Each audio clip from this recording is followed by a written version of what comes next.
عليكم ورحمة الله وبركاته. أسعد الله أوقاتكم بكل خير. نهنئكم بشهر رمضان الكريم، الشهر علينا وعليكم مبارك. قناة مواهب نجرانية. قناة مواهب نجرانية كانت فكرة من الأخ الفنان أحمد المرزوق. رحبنا بالفكرة حقيقة كفنانين، كملحنين، كشعراء. بدينا انطلاقتنا في عمل وطني من كلمات الشاعر صالح العبد الله ومن الحان الفنان المبدع سعد الخفجي. طبعا مجموعة أدينا العمل، من ضمنهم الفنان أحمد المرزوق والفنان سعد الخفجي والفنان حمد البوم وصقر المساعد وراشد بحري. وقدمت معهم، يعني كانت انطلاقة الغناء. طبعا الغناء كانت جدا يعني تسعى أن تقرب الفنان من الملحن، والحمد لله يعني قدمنا في هذا. صالح العبد الله كان له بروز وإنتاجية في الغناء، شاعر متميز حقيقة، صاحب مفردة جدا جميلة، قدم للغناء الكثير. الشاعر صالح العبد الله قدم قصيدة جدا جميلة لمستني، يعني كانت قدير مويته تجري وانا جالس على جاله، وصوته في صدى سمعي احس انه يناديني. طبعا كانت اول مشاركة له بالغناء. غير ذلك في فنانين قدموا للقناة، حب اذكرهم الفنان حمد البوم، كانت بدايته جدا جميلة في القناة، قدم عملين من ضمنهم اول عمل اللي هو بعنوان المزيون.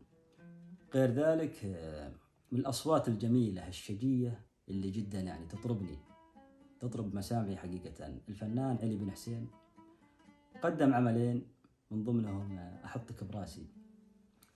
وفي عمل قدمه من ألحان وكلمات الفنان سعد الزاوي. يعني سعد الزاوي هو من الفنانين يعني اللي جدا حس فني وحس شعري. سعد الخفجي جمعني عمل كان للمنتخب، يعني عمل وطني في قناة مواهب نجرانية. دويتو جدا جميل يعني حقيقة، شاركنا فيه. غير ذلك له مشاركات فنية وألحان نسمعها ليومك هذا. الفنان أحمد المرزوق يعني خدم الفلكلور النجراني، أوجه له يعني تحية جدا، إحياء التراث حاجة جدا جميلة. غير ذلك أحمد المرزوق من الناس اللي جدا خدم في مجال الأغنية الوطنية. الأغنية الوطنية يعني جدا هي التي تبغى ولها تاريخها يعني حقيقة. أدينا في قناة مواهب نجرانية أعمال وطنية كانت في مناسبات شتى، يعني منها يوم الوطني، منها اليوم التأسيس. وهذا شيء يعني جدا لنا الشرف فيه حقيقة. كذلك الفنان المخضرم راشد بحري حقيقة له حضوره في القناة، نترقب إن شاء الله لها أعمال فنية. إنتاجية القناة جدا يعني رائعة، تعاونات مميزة. لو بنذكر عندنا تعاون جدا جميل، يعني كان من الأخ سامي العامري من دولة اليمن، شارك معنا رمضان العام يعني بقصيدة جدا جميلة يعني عنوانها خير الشهور. صوت مميز يعني حقيقة، متوقعين له نجاح باهر إن شاء الله في إطلالته الفنية. فنانين منطقة نجران يتميزون حقيقة بالحس الفني العالي.